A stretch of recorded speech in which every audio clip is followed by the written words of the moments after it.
Hello మిత్రులారా, మీకు ఇప్పుడు ఒక కథ చెప్తాను, వినండి. పట్టువదలని విక్రమార్కుడు చెట్టు వద్దకు తిరిగి వెళ్ళి చెట్టుపై నుంచి శవాన్ని దించి ఎప్పట్లాగే మౌనంగా శ్మశానం కేసి నడవసాగాడు.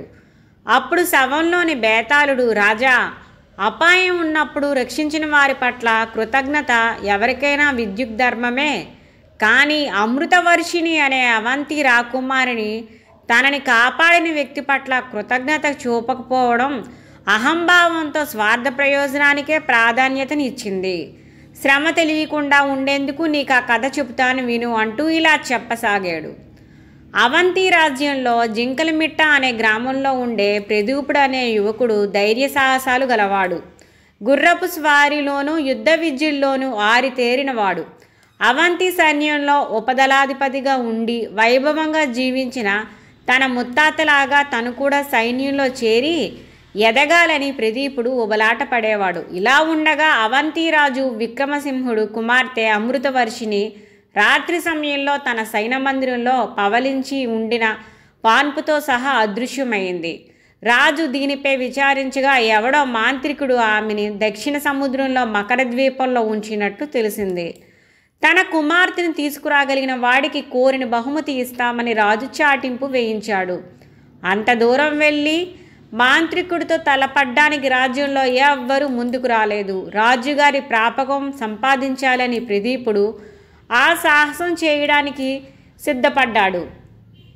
తల్లిదండ్రుల దీవెనలు తీసుకొని సాయుధుడివై మేలుజాతి గుర్రం ఎక్కి దక్షిణ సముద్రం వైపు బయలుదేరాడు. అడవిలో దాడికి ప్రయత్నించిన క్రూర మృగాలని అనాగరికులను విరోచిత పోరాటంలో సంహరించి దక్షిణ సముద్రం చేరుకున్నాడు. సముద్రంలో ఎన్నో ఒడిదుడుకుల్ని అధిగమించి స్వంతంగా తయారు చేసుకున్న పడవ ద్వారా మకర ద్వీపాన్ని చేరుకున్నాడు. ఆ ద్వీపంలో ఓ జలపాతం వద్ద దప్పిక తీర్చుకుంటూ ఉండగా పక్షుల కోలాహలం వినిపించింది. అతడు అటువైపు వెళ్ళగా అందమైన ఉద్యానవనం కనిపించింది. జనసంచారం లేని చోట అందమైన ఉద్యానవనం ఉందంటే ఇందులో ఏదో విశేషం ఉండే ఉంటుంది.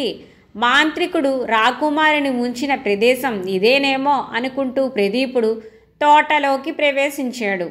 రంగురంగుల పూలతో నిండిన వివిధ రకాల పూపొదలు, నోరూరించే మధుర ఫలాలతో నిండిన ఫలవృక్షాలు, వినువిందు చేసే కోయిల పాటలు, సాధు జంతువుల దాగుడు మూతలాటలు, ఆ వనం ఎంతో ఆహ్లాదకరంగా ఉంది. తోటలో ఆనందంగా విహరిస్తుండగా అందమైన మేడ మీద అపురూప లావణ్య రాశి కనిపించింది. ప్రదీపుణ్ణి చూడగానే ఆమె పరుగున అతడి చెంతకు వచ్చి ఆతృతతో ఏదో మాట్లాడబోయి టక్కున ఆగిపోయింది. అమృతవర్షిణి మీరే కదూ అంటూ అడిగాడు ప్రదీపుడు. ఆమె జవాబివ్వలేదు. ఇంక మీరు భయపడవలసిన పని లేదు. మిమ్మల్ని రక్షించి తీసుకెళ్ళగలే శక్తి సామర్థ్యాలు నాకు ఉన్నాయి. నా వెంట రండి అన్నాడు ప్రదీపుడు. ఆమె అతడి వెంట కదలలేదు. అయితే మీరు అమృతవర్షిణి కాదు, ఆమె మరో చోట ఉందేమో, ఆమె కోసం నేను త్వరగా వెళ్ళక తప్పదు అంటూ తిరిగి వెళ్ళిపోతుండగా ఆమె ఆందోళనతో ఆగండి, నేనే అమృతవర్షిణి అంది. ఆమె నోటి నుంచి మాట వెలువడిన మరుక్షణం ప్రదీపుడు నెమలిగా మారిపోయాడు. ప్రదీపుడు తన రూపాన్ని చూసుకొని మహా ఆశ్చర్యపోయాడు. తన శౌర్య పరాక్రమం అంతా ఒక్కసారిగా నిర్వీర్యం అయిపోయినట్లు అనిపించింది అతనికి. అమృతవర్షిని నెమలి చెంతకు వచ్చి, నన్ను క్షమించండి, నన్నెవ్వరూ రక్షించడానికి వీలు లేకుండా ఆ దుర్మార్గుడు నా మాటను మంత్రబద్ధం చేశాడు. మీరు ఇలా కాకుండా ఉండడానికని నేను మౌనం వహించాను. దురదృష్టం వదల్లేదు. నన్నెవరు ఎందుకు బంధించారో సవివరంగా జరిగింది మీకు వివరిస్తాను అంటూ తన పూర్వకథ ఇలా చెప్పసాగింది.